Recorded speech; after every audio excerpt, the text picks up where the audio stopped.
देखिए, कमज़ोरियाँ बहुत सारी हैं हमारी अर्थव्यवस्था की इस समय और उन पे चर्चा करना बहुत ज़रूरी है क्योंकि तभी हमारी सही नीतियाँ बन पाएँगी।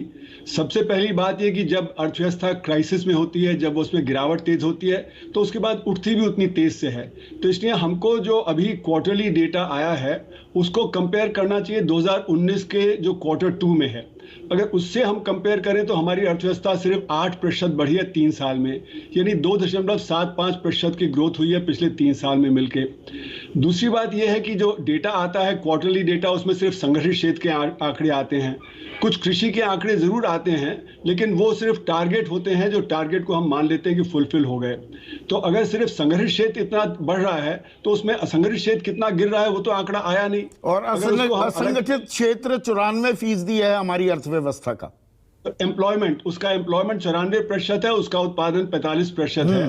वहां पे गिरावट है। तो अगर वो गिरावट देख लें तो आज हमारी अर्थव्यवस्था का जो ग्रोथ रेट है वो 7% नहीं है, वो -1% आएगा।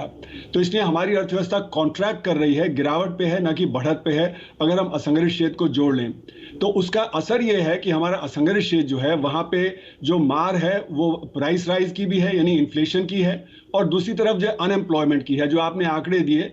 और वो बेरोजगारी के आंकड़े भी पूरे इसलिए नहीं हैं क्योंकि उसमें बहुत सारे लोग तो अब लेबर फोर्स में आते ही नहीं हैं। हमारा लेबर फोर्स पार्टिसिपेशन रेट 45% है, जबकि दुनिया में और जो कंपेरेबल देश हैं, ब्राजील है, चीन है, वहां पे 65% है। तो यानी ये मान लीजिए कि उसके ऊपर आपको बताया कि 8% की बेरोजगारी। आपका सिस्टम म्यूट हो गया है प्रोफेसर अरुण कुमार, थोड़ा अनम्यूट कीजिए। तो यहाँ से तो म्यूटेड नहीं है। हेलो। तो इसमें जो हमारी जो बेरोजगारी की समस्या है वो बहुत भयंकर है, और उसके साथ साथ प्राइस राइज।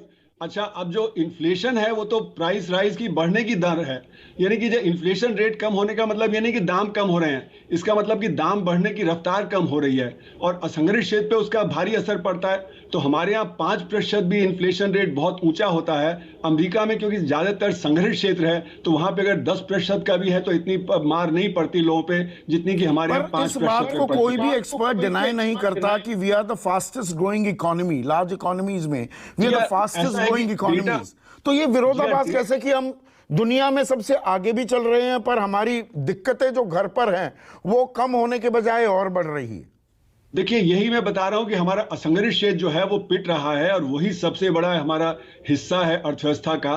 तो वो जब पिटेगा तो अर्थव्यवस्था कैसे बढ़ सकती है? अगर आप कंज्यूमर कॉन्फिडेंस का डेटा देखें आरबीआई का, तो 2020 जनवरी में वो 104 पे था, अभी भी वो 82 पे है। तो जब कंज्यूमर कॉन्फिडेंस पूरा जब रेस्टोर नहीं हुआ है तो कंजम्पशन कैसे रेस्टोर हो जाएगा? तो ये दिखाता है कि हमारे आंकड़े जो है वो सही नहीं है। और जो जैसे आपने बताया कि आईएमएफ क्या कह रहा है, वर्ल्ड बैंक क्या कह रहा है, बाकी जो और जो नमूरा वगैरह क्या कह रहे हैं, तो वो आंकड़े इकट्ठा नहीं करते हैं, वो तो सरकार के आंकड़े लेके उसको जो आगे बढ़ाते हैं। तो सरकार के आंकड़ों में जो कमजोरी है वो उनके आंकड़ों में भी कमजोरी आती है। तो आपने जो